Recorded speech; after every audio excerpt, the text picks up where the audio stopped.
Hello everyone. आपल्या first चॅप्टरच्या तिसऱ्या पार्टमध्ये मी तुमचं परत स्वागत करतो. आणि आपण फर्स्ट चॅप्टर जो होता आपला ॲस्ट्रॉलॉजर्स डे, आपण हा चॅप्टर बघतो. ॲस्ट्रॉलॉजर म्हणजे कोण, कसा, कुठल्या, नारायणांनी जेवढे आपल्याला डिस्क्रिप्शन दिलं होतं त्या डिस्क्रिप्शन नुसार आपण ॲस्ट्रॉलॉजरच्या दुकानाचं सेटअप, त्याचा स्वतःचा फेस मेकअप आणि त्याचा कस्टमरकडे बघण्याचा दृष्टिकोन आणि कस्टमर अट्रॅक्ट करण्याच्या सगळ्या गोष्टी आपण आतापर्यंत बघितल्या. ॲस्ट्रॉलॉजर म्हणजे ज्योतिषी. आम्ही तुम्हाला पहिलेही एकदा सांगितलं की हा जो ज्योतिषी होता हा मुळात ज्योतिषी होता की नव्हता याची पुढे आपल्याला चर्चा करायची आहे. की आतापर्यंत आपण बघितलं की त्याच्या दुकानाचं सेटअप बघितल्यानंतर त्याच्या प्रकाशाचा न येताही त्याच्या दुकानात त्यांनी स्वतःचा प्रकाश, लाईट नसतानाही स्वतः दुसऱ्यांच्या दुकानाचा प्रकाशाचा वापर कसा करून एक मिस्टिक वातावरण तयार केलेलं होतं. मिस्टिक म्हणजे रहस्यमय वातावरण निर्माण केलं होतं, ज्याच्यामुळे साधा बाबडा आपला माणूस त्याच्यात अट्रॅक्ट व्हायचा आणि याची याच्यामुळे याचं हे दैनंदिन चालायचं. This suited the astrology very well for the simple reason that he had not in the least intended to be an astrologer when he began his life. आता इथून बघा खरी गंमत सुरू होते की नारायण सांगतात आहे की हे सगळं वातावरण त्याला सूट व्हायचं. दिस सुटेड द एस्ट्रोलॉजर व्हेरी वेल. आणि एक सिंपल रिझन होतं की यांनी आयुष्यात कधी विचार केलेला नव्हता की मी ज्योतिषी होणार आयुष्य पुढे. आणि when he began his life, त्याचं आयुष्य जेव्हा त्यांनी सुरुवात केली होती, and he knew no more of what was going to happen to others that he knew what was going to happen to himself next minute. आता त्याला स्वतःच्या बाबतीत माहित नसायचं की काय होणार आहे माझ्यासोबत, तुम्ही लोकांच्या बाबतीत काय सांगायचं. ज्योतिष विद्या शिकणं काही इतकं सोपं काम नाहीये, त्याच्यासाठी एक गाढा अभ्यास पाहिजे असतो. या सगळ्या गोष्टी सहज अंदाजे थोपटाळ्या लावून लावून यांनी आपला आतापर्यंत सगळं बसवलेलं होतं. He was as much a stranger to the stars as were his innocent customers. ज्योतिषी म्हणजे काय, ताऱ्यांचा अभ्यास. आता ताऱ्यांच्या अभ्यासामध्ये हा तेवढाच अनोळखी होता जसं त्याचे कस्टमर्स होते. याच्यात बघा नारायणांनी जे भाषा वापरलेली आहे ते भाषा बघण्यासारखी आहे, त्याच्यातूनच ती मजा येते. Yet he said things which pleased and astonished everyone. आता बघा काही ठोकटाळ्या असतात, लोकांना बरं वाटेल तसंच बोलायचं जेणेकरून मग लोकांना वाटतं की नाही हा खरा सांगतोय. That was more a matter of study, practice and shrewd grace work. की लोक तेच सांगायचं लोकांना जे आवडते. आता जर ते हातीत हात बघितल्याबरोबर तरी म्हणलं अरे अरे म्हणजे आज तू मरणार, त्याला आवडणार नाही. तर तेच सांगायचं जे लोकांना आवडते, पसंत येते. नाही तर हात बघतोय अरे म्हणे सर तुमचं तर आयुष्य उद्या संपणार आहे, की बाबा तुझं ती बायको उद्या मरणार आहे, कोणाला आवडेल ते. सो मग त्यांनी गेस वर्क काढला होता, एक त्याचा अभ्यास होता किंवा चेहऱ्यावरून माहित पडतं की याला काय सांगायचं, पुढचा कसा घाबरलेला दिसतोय की मग आणखी त्याला घाबरवायचं, पुढच्याच्या डोक्यात काही प्रश्न येतात ते प्रश्न शोधण्याचा प्रयत्न करायचा. मग त्याचा प्रॅक्टिस झाली होती बोलायची. मग जसा जसा तो बोलायचा तसं तसं ते उकलायचं आणि मग त्याला ते आणखी तो हावी व्हायचा त्या आपल्या कस्टमरवर. आणि हे सगळं गेसवर्क असायचं. श्रीवड म्हणजे इथे अर्थ दिलेला आहे गुड ऍट जजिंग पीपल, म्हणजे असं एक चातुर्याने चतुर थोडस लक्ष नजर मारून त्याच्यात पूर्ण अंदाज लावून घ्यायचे की नेमका हा काय करतो. This is called it shrewd grace work.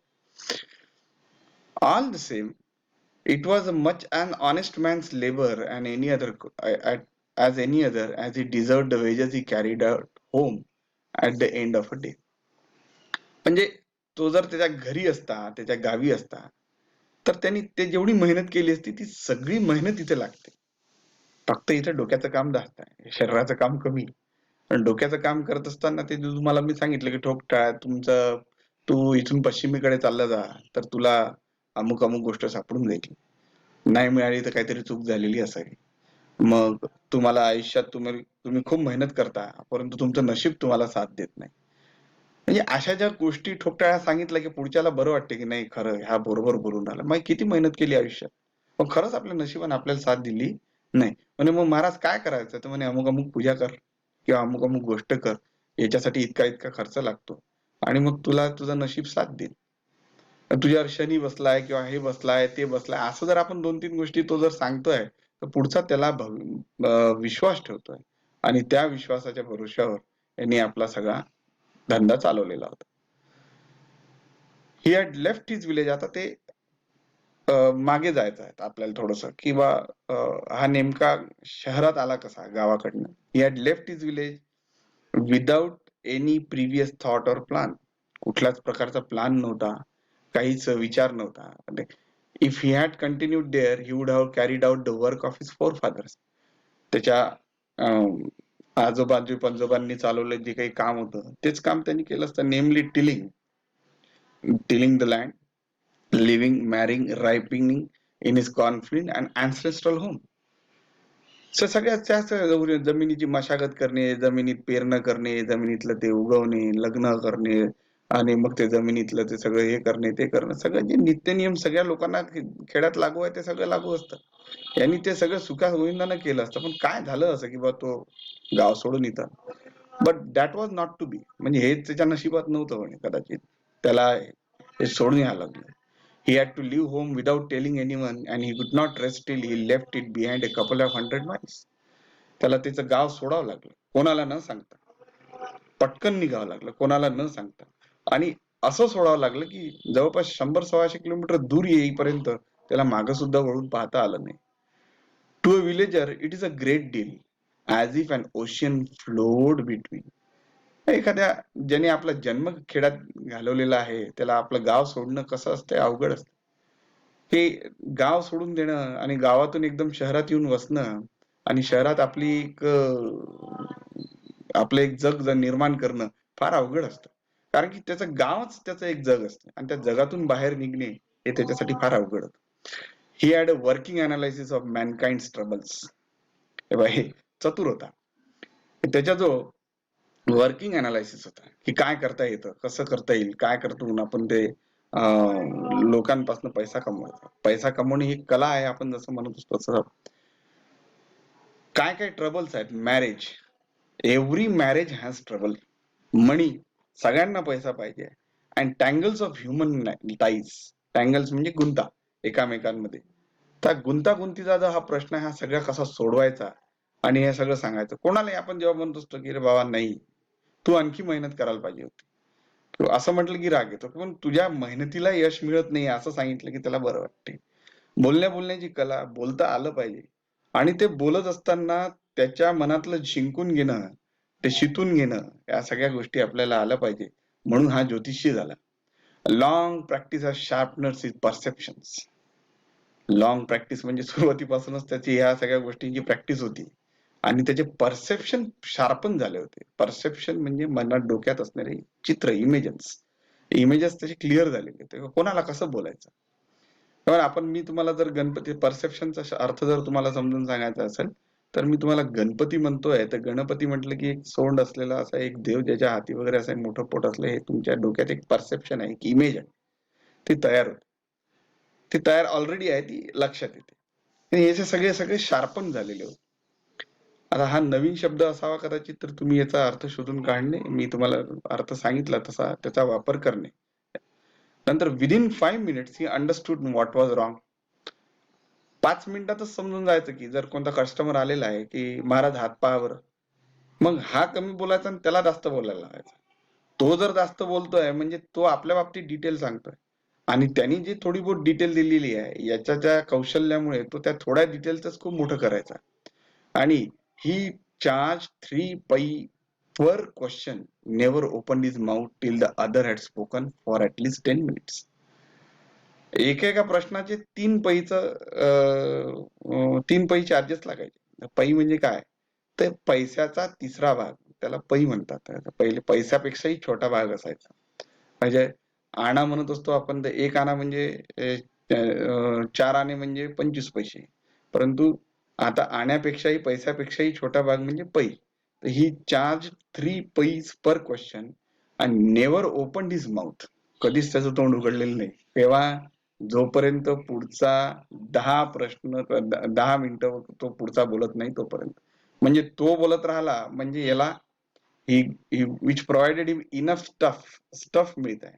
म्हणजेच मॅटर मिळत आहे, बोलण्यासाठी काहीतरी त्याच्या बाबतीत माहिती पडत आहे आणि आणि भरपूरसे प्रश्न तो पुढचा विचारायचा आणि ह्या पुढच्या प्रश्नांचे डझन आन्सर्स अँड ऍडवाइसेस, 12-15 एक डझन म्हणजे 12-15 असे 25-30 प्रश्न विचारले की याचा रोडगा शिजून जायचा.